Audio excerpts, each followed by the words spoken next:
nagbibinta ng suka na kagaya ko. Napakasakit po pakinggan na kami daw, yung aming team sa PDP, ay parang nagbibinta lang daw ng suka, tapos binigyan ng COC. Anong tingin nyo kay Atty. Himlo? Abogado yan! Atty. Jimmy Budok, abogado yan! Atty. Rodriguez, abogado yan! Atty. Marcolita, abogado yan! Ako, hindi ako abogado. Pero, murag abogado. Ako lang, talagang, alam nyo, yung suka, maliit pa ako, yung lolo ko po, mananggite. Alam nyo, mananggite. Yung umaakyat sa puno ng niyog para kukuha ng tuba. Sinasamahan ko yan every morning. Ako ang nasa ilalim ng puno, kasi yung tuba na kinukuha niya sa taas, binababa niya, akong tagatanggap.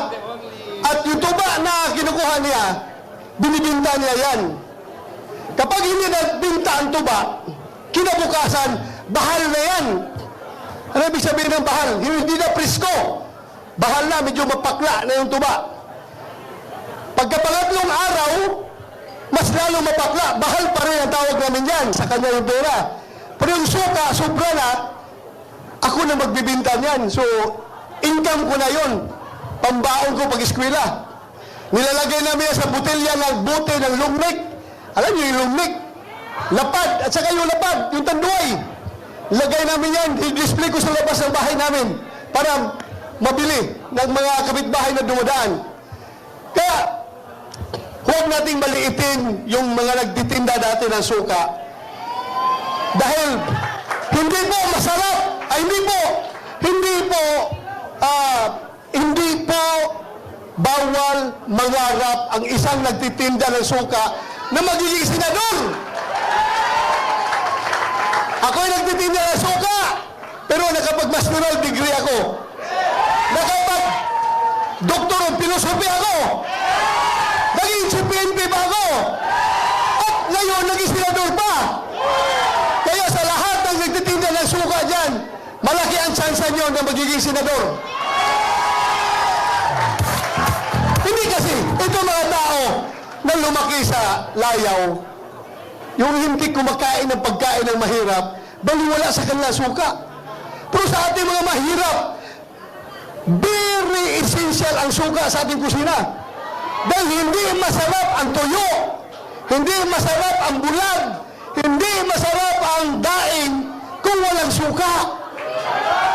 Kaya, sige lang, tawagin na niyo kaming Team Suka. Okay lang. Team Suka, basta importante, kami ang nagpapasarap sa ulam ng mga taong mahihirap. Diba? Si Pastor Apollo Kibuloy,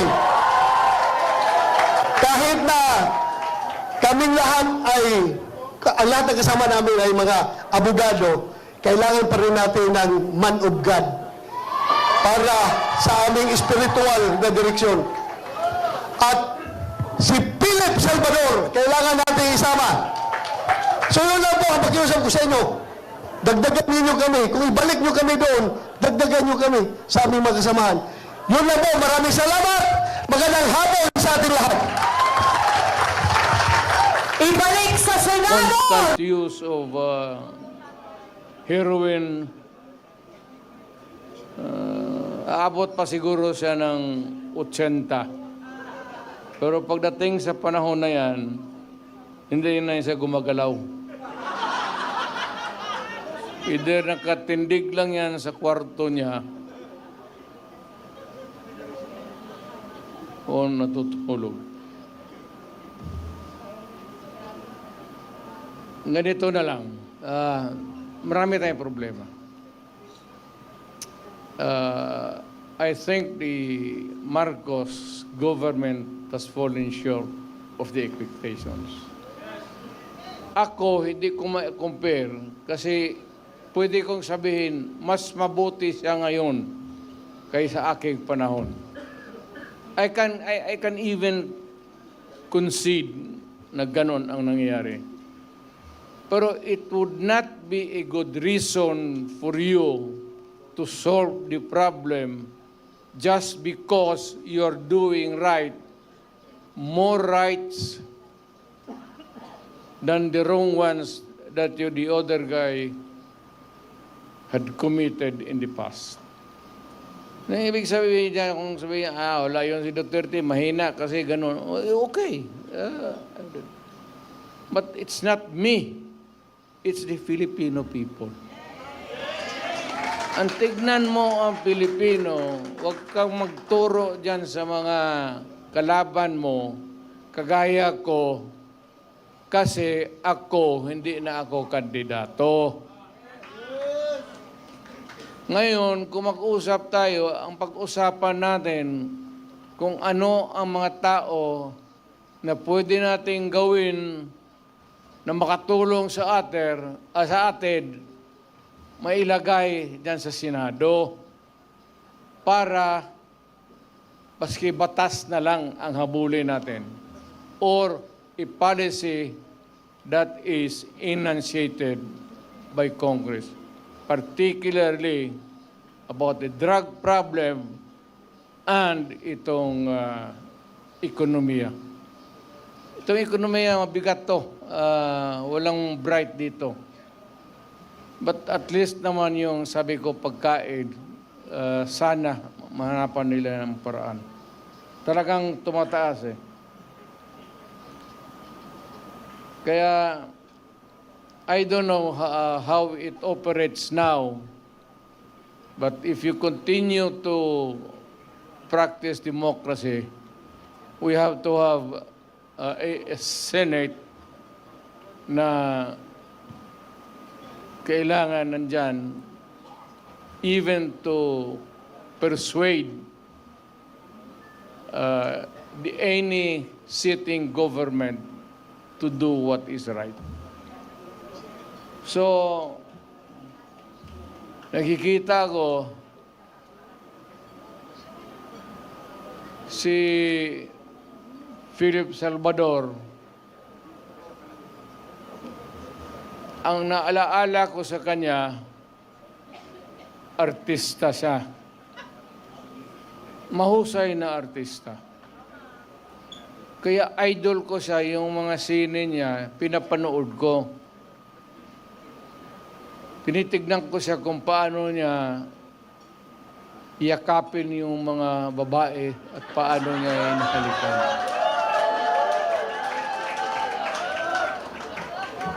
Well, aside from the fact that I know he would make a good senator, yun ang ang naalaala ko sa kanya na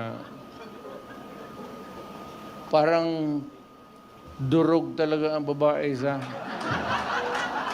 yakap at pamahal. Now we have Atty. Rodriguez. Galing yan sa administration. Alam mo, mag-isang tao, importante talaga to. Importante ito. Baski kami, alam namin, baski yun ang nakakilala sa akin personal. Importante ang tao na may prinsipyo. At ang isang nakita ko na Pilipino na may prinsipyo na umalis sa trabaho niya because the dynamics of the position of which he was there in Malacanang was no longer right. He chose to make the decision.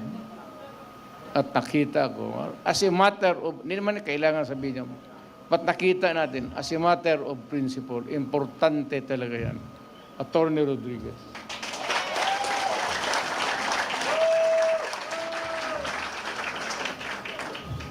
Itong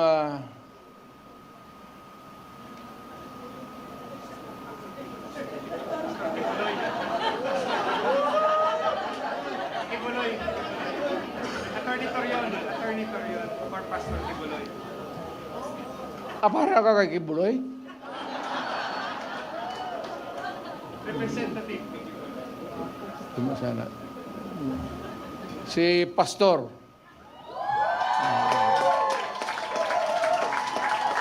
At least kung maghanap ka ng tao na kandidato, kung manalo at makaupo dyan as a senator who has the moral values, pati marunong bright. Talagang bright yan si Pastor.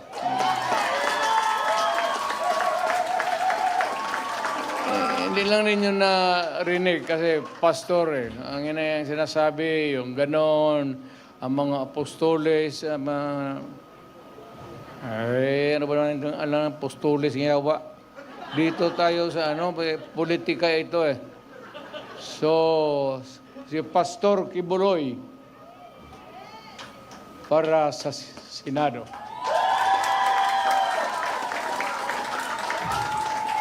Itong tao na itong sunod na sinasabi ko, humahanga talaga ako sa integrity pati yung utak. Abogado, pareho kami abogado Puto pa nagsalita ito. Hindi ko naman kilala to, but the constant exposure sa TV, parang natauhan ako. Magaling to Alam niya, sinasabi niya, pati tatanong-tanong ako, talagang is one of the upright na tao na bira mong makita ng ganun. Yung mga bright na karihan kasi ng mga bright, mga gago Inhaluan nila yung trabaho nila ng kagaguhan. Alam mo, ako talaga, it was I who sought him. Ako naghanap sa kanya para makilala ko siya. Talagang bumilib ako sa kanya. Marcoleta.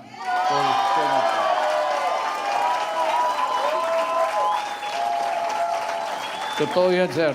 Hindi kita alam niya, hindi niya. Nung yung lumapit ako sa kanya, sinabi ko, Sir, believe ako sa iyo. Diretso, alam niya. Alam talaga niya. Moses, so, kailangan natin sa Senado. Ngayon, marami kasi sila, ano dapat ang gawin natin?